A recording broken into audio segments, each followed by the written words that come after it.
ਚੰਡੀਗੜ੍ਹ ਨਗਰ ਨਿਗਮ ਚੋਣਾਂ ਹੋਈਆਂ ਨੇ, ਜਿਸ ਦੇ ਵਿੱਚ ਆਮ ਆਦਮੀ ਪਾਰਟੀ ਨੂੰ ਵੱਡੀ ਜਿੱਤ ਹਾਸਲ ਹੋਈ ਹੈ। ਆਮ ਆਦਮੀ ਪਾਰਟੀ ਨੇ 14 ਸੀਟਾਂ ਇਸ ਵਾਰ ਹਾਸਲ ਕੀਤੀਆਂ ਨੇ। ਖਾਸ ਗੱਲ ਹੈ ਕਿ ਪਹਿਲੀ ਵਾਰ ਆਮ ਆਦਮੀ ਪਾਰਟੀ ਚੋਣ ਮੈਦਾਨ ਦੇ ਵਿੱਚ ਉਤਰੀ ਤਾਂ ਵੱਡੀ ਜਿੱਤ ਹਾਸਲ ਕੀਤੀ ਹੈ।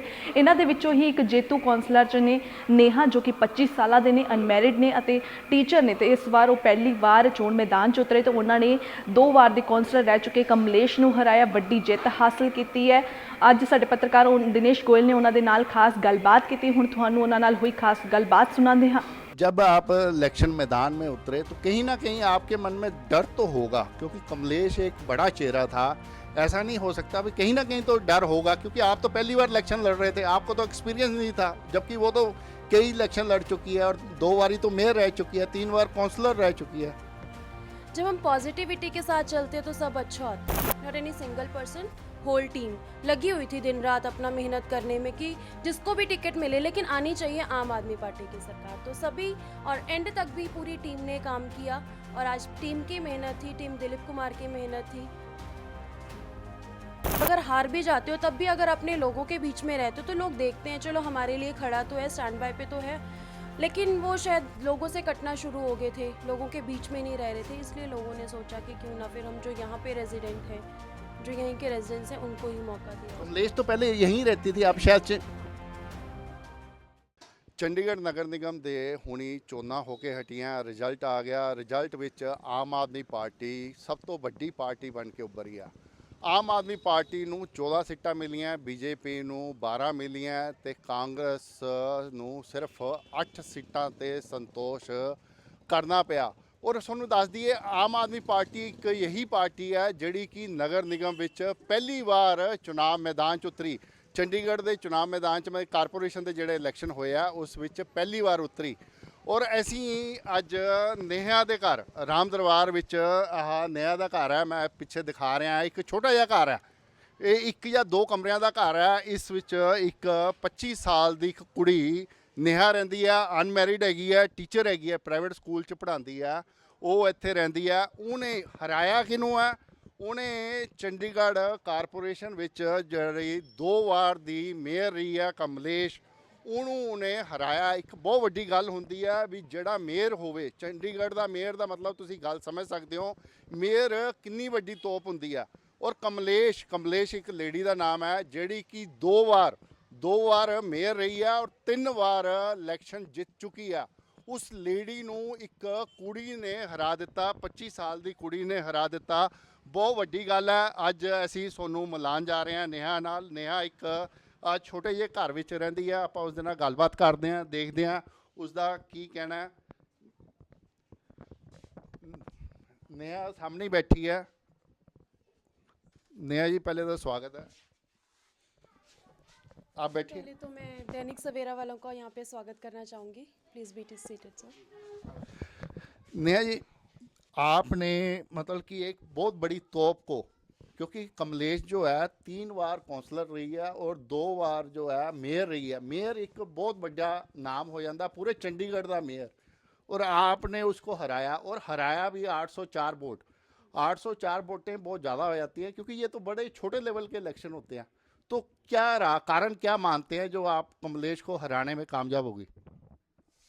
देखो, सबसे पहला कारण तो यही है कि केजरीवाल जी की लहर चली हुई है। दिल्ली वाले बहुत खुशहाल हैं। जो दिल्ली के लोगों ने दिल्ली के लोगों के लिए उन्होंने जो काम किए, लोग बहुत खुश हैं।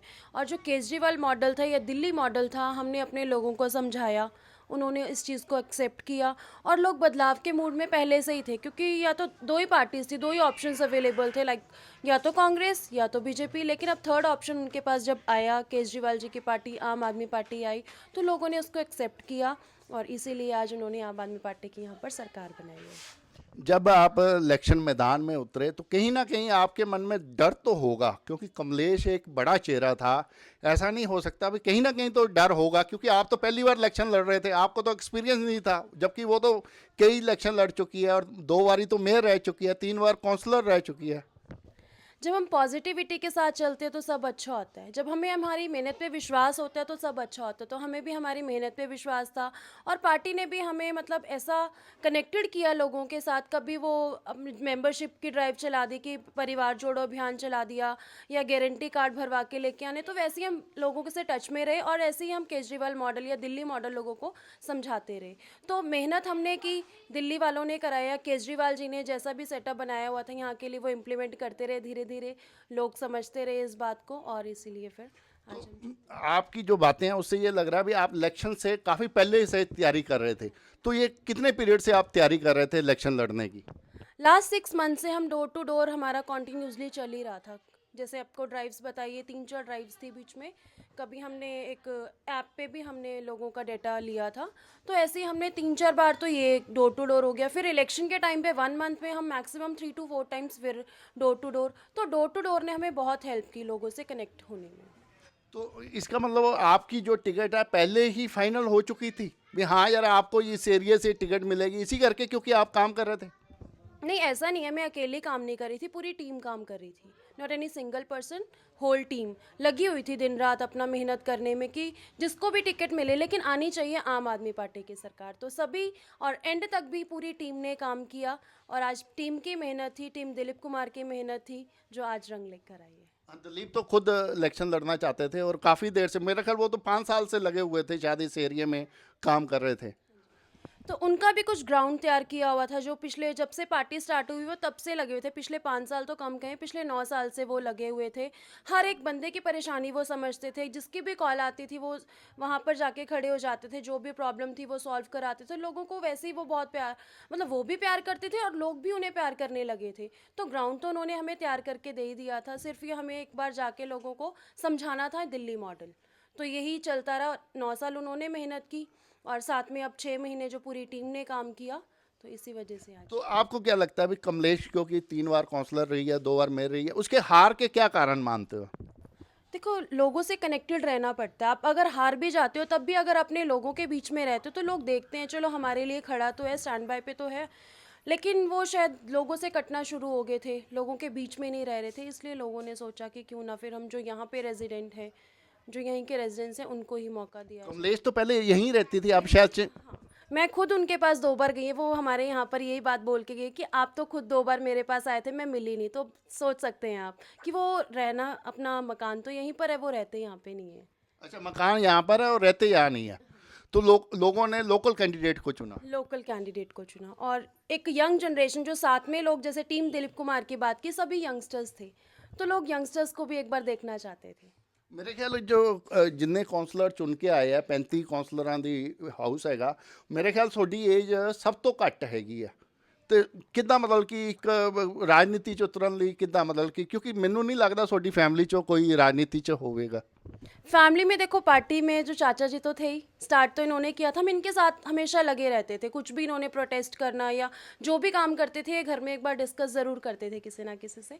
तो वैसे ही बैकग्राउंड भी कह सकते हैं आप, जैसे कहते हैं कि कोई पॉलिटिक्स में नहीं था, तो चाचा जी थे, इन्हीं के साथ हम भी कनेक्टेड थे लोग। मैं चाचा जी भी ग्राउंड लेवल पे ही वर्कर ही थे, कोई नेता वाला स्थिति में नहीं थे? नहीं नहीं, ऐसा नहीं था क्योंकि पार्टी अभी नहीं है तो नेता तो अभी कैसे एकदम से, धीरे धीरे वही स्टेप स्टार्ट करना पड़ता है। जैसे बच्चा नर्सरी में, कभी तो 12th में जाएगा, आगे वो डिसाइड करता है कि उसे करना क्या है। तो वही स्टेप बाय स्टेप आगे प्रोसेसिंग चल रही थी। नहीं, ये आप जिस कॉलोनी से आते हैं ये तो एक गरीब कॉलोनी मानी जाती है। यहाँ सभी रिहेबिलिटेशन के तहत, ये वाला मकान भी जिसमें आप रह रहे हैं ये भी मेरे ख्याल रिहेबिलिटेशन के तहत ही मिला हुआ मकान है। और सारे तो इनकी प्रॉब्लम लोग, शहरों के जो लोग रहते हैं उससे थोड़ा सा डिफरेंट है क्योंकि यहाँ आबादी बहुत ज़्यादा है और एरिया बहुत कम है। तो इस तरह की जो इनकी प्रॉब्लम्स हैं वो कैसे आप दूर कर पाएँ? देखो, प्रॉब्लम्स तो लोगों को बहुत फेस करनी पड़ती है यहाँ पे कि कहते हैं हमें मालिकाना हक मिलना चाहिए। तो मालिकाना हक के लिए भी हम हाउस में आवाज़ उठाएंगे कि क्या प्रोसेस रहेगी इसकी भी, क्योंकि काफ़ी टाइम से लोग रह रहे हैं। तो मैंने सुना था जितना भी तो लीज़ पे चल रहा था सब, वो 2010 में ख़त्म हो चुका है। 10 ईयर्स एक्स्ट्रा हो चुके हैं। तो क्या रीज़न है अभी लोगों को मालिकाना हक नहीं मिल पाया है? और बाकी पॉपुलेशन तो वैसे यहाँ ज़्यादा है ही है। इसको देखो, हमारे हाथ में नहीं है पॉपुलेशन कंट्रोल करना, वो तो सेंट्रल गवर्नमेंट देखेगी। जो लोगों की यहाँ की लोकल समस्याएं हैं वो हमारे अंडर हैं। लाइक साफ़ सफाई का ध्यान रख सकते हैं, महिलाओं की सुरक्षा को हम देख सकते हैं कि कैसे उसको पुरजोर मतलब कैसे महिलाओं को हम सुरक्षित रख सकते हैं। हमने लोग वादा भी किया है, गारंटी है जो केजरीवाल जी की एक, कि महिलाओं की सुरक्षा के लिए हर जगह सीसीटीवी कैमरास इंस्टॉल किए जाएंगे, डार्क स्पॉट्स ख़त्म किए जाएंगे, और अपने साफ़ सफाई के लिए भी उन्होंने जो कूड़ा मुक्त चंडीगढ़ करना है, जो रैंकिंग बिल्कुल डाउन 66 नंबर पे पहुंच चुका है, तो इसके लिए भी हम काम करेंगे। अपनी लोकल डिस्पेंसरी आज मैं विजिट करके आई हूँ, तो वहाँ पे कोई इतनी अच्छी सुविधाएं मिल नहीं रही हैं। कोविड वैसे ही चल रहा है आजकल, बहुत ज़्यादा बढ़ता जा रहा है, फिर भी लोग ऐसे बिल्कुल अटैच्ड खड़े हैं वहाँ पे, कोई सोशल डिस्टेंसिंग का पालन नहीं किया जा रहा है बिल्कुल। तो ये जो लोकल इश्यूज़ है, इस पर हम काम कर सकते हैं। नहीं जी, आप तो अब क्योंकि इलेक्शन जीत गई हो और आपने एक बड़े चेहरे को हराया, तो आप एक मॉडल भी बन गए हो। जो लोग, नए लोग जो राजनीति में आना चाहते हैं या युवा पीढ़ी जो राजनीति, उनके लिए कोई मैसेज है? हाँ, यंगस्टर्स को आना चाहिए राजनीति में। अगर कुछ बदलाव करना है तो अगर जब तक यंगस्टर्स आगे नहीं आएंगे तब तक बदलाव नहीं हो सकता। तो एक चेंज लेकर आना है तो यंगस्टर्स आगे आए, तभी ये पॉसिबल है। Thank you. तो नया का ये कहना बिल्कुल ठीक है कि यदि राजनीति में कुछ चेंज लाना, कोई बदलाव लाना, तो यंगस्टर को आगे आना ही पड़ेगा। मैं दिनेश कोल, कैमरामैन उमज आपके साथ, दैनिक सवेरा टीवी के लिए, ਚੰਡੀਗੜ੍ਹ ਸੇ। ਅਲੀਸ਼ਾ ਬੇਗਮ, ਇੱਕ ਔਰਤ ਦਾ ਦੁੱਖ ਇੱਕ ਔਰਤ ਹੀ ਸਮਝ ਸਕਦੀ ਹੈ। ਰੂਹਾਨੀ ਅਤੇ ਕਾਲੀ ਸ਼ਕਤੀਆਂ ਦੀ ਮਾਲਕਨ, ਦੁਨੀਆ ਦਾ ਸਭ ਤੋਂ ਚਮਤਕਾਰੀ ਇਲਮ ਮੇਰੇ ਕੋਲ ਹੈ। ਮੇਰੇ ਕੀਤੇ ਨੂੰ ਕੋਈ ਕੱਟ ਨਹੀਂ ਸਕਦਾ। ਕਾਲਾ ਇਲਮ ਕਰਨਾ ਅਤੇ ਤੋੜਨਾ ਹਰ ਇੱਕ ਦੇ ਵੱਸ ਦੀ ਗੱਲ ਨਹੀਂ। ਪਰੇਸ਼ਾਨੀ ਜਿਵੇਂ ਲਵ ਮੈਰਿਜ, ਪਤੀ ਪਤਨੀ 'ਚ ਝਗੜਾ, ਸੌਤਨ ਦੁਸ਼ਮਣ ਤੋਂ ਛੁਟਕਾਰਾ, ਤਲਾਕ ਕੇਸ, ਬੁਰੇ ਸੁਪਨੇ, ਵਿਦੇਸ਼ ਯਾਤਰਾ, ਬੁਰੀ ਸੰਗਤ ਜਾਂ ਨਸ਼ਾ ਛੁਡਾਉਣਾ, ਬਿਮਾਰੀ 'ਚ ਦਵਾ ਨਾ ਲੱਗਣਾ। ਵਸ਼ੀਕਰਨ ਇੱਕ ਸੱਚਾਈ ਹੈ। ਵਸ਼ੀਕਰਨ ਕਰਵਾਓ, ਮਨ ਚਾਹਾ ਪਿਆਰ ਪਾਓ। ਕੀ ਤੁਹਾਡੀ ਕਿਸਮਤ 'ਚ ਲੋਟਰੀ ਦਾ ਯੋਗ ਹੈ ਜਾਂ ਨਹੀਂ? ਸੱਚਾਈ ਜਾਣੋ। ਲੋਟਰੀ ਨੰਬਰ ਪਾਓ, ਭਾਵੇਂ 649 ਹੋਵੇ ਜਾਂ ਲੋਟੋ ਮੈਕਸ। 11 ਘੰਟੇ 'ਚ ਕਰਵਾਓ ਹਰ ਪਰੇਸ਼ਾਨੀ ਦਾ ਹੱਲ ਘਰ ਬੈਠੇ। ਅਸ਼ਟਾਮ ਪੇਪਰ ਤੇ ਲਿਖ ਕੇ ਲਵੋ ਕੰਮ ਦੀ ਗਾਰੰਟੀ। कहने तो बाहर है, तुरंत संपर्क करो। ਤੁਹਾਡੀ ਹਰ ਗੱਲ ਗੁਪਤ ਰੱਖੀ ਜਾਵੇਗੀ। ਅਲੀਸ਼ਾ ਬੇਗਮ।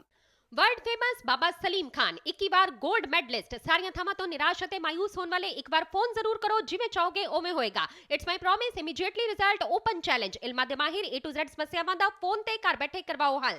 ਵਸ਼ੀਕਰਨ ਅਤੇ ਮੁੱਠ ਕਰਨੀ, ਲਵ ਮੈਰਿਜ, ਸੌਤਨ ਅਤੇ ਦੁਸ਼ਮਣ ਤੋਂ ਛੁਟਕਾਰਾ, ਪੱਕਾ ਕੰਮ, ਪੱਕਾ ਹੱਲ, 101% ਦੀ ਗਾਰੰਟੀ, ਅਸ਼ਟਾਮ ਪੇਪਰ ਸਮੇਤ। ਸਭ ਤੋਂ ਪਹਿਲਾਂ ਕੰਮ ਕਰਨ ਦਾ ਵਾਅਦਾ, ਨੌਕਰੀ, ਪ੍ਰਮੋਸ਼ਨ, ਕਾਰੋਬਾਰ 'ਚ ਪਰੇਸ਼ਾਨੀ, ਘਰ 'ਚ ਝਗੜਾ, ਕੋਰਟ ਕੇਸ, ਤਲਾਕ, ਪ੍ਰਾਪਰਟੀ ਝਗੜਾ, ਪਤੀ ਪਤਨੀ 'ਚ ਅਣਬਣ, ਜਾਦੂ ਟੋਨਾ, ਮਨਮੋਹਣੀ ਵਸ਼ੀਕਰਨ ਕਰਵਾਓ ਜਾਂ ਤੁੜਵਾਓ, ਰੁੱਸੇ ਨੂੰ ਮਨਾਉਣਾ।